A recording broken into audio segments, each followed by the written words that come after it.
આની અંદર એ છે કે એક છે ને સ્ટુડન્ટની અંદર એક્ઝામનો એક મોટો હાવ થઈ ગયો છે. હા, ઊભો કરવામાં આવ્યો ઊભું છે. કરવામાં આવ્યું છે. 10મા ધોરણમાં આટલા માર્ક લાવવા છે, 12મામાં આટલા લાવવા નહીં તો તારી કેરિયર નહીં બને.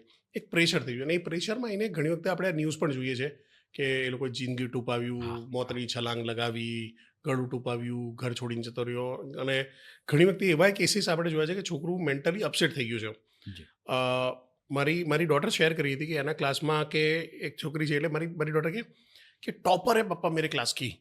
કે ટોપર છે અને કે એને છે ને કે 1 કે 2 માર્કનો સવાલ ના આવે ને તો રડવા બેસી જાય. હમ. એને 100માંથી 100 ના આવે, 98, 99 ના આવે તો એ રડવા બેસી જાય. મેં કીધું તને કેટલા માર્ક આવે તો ખુશી યાર રિસ્પેક્ટેબલ માર્ક चाहिए તો ખુશ હો જાય બસ. એનું થોટ ક્લિયર છે.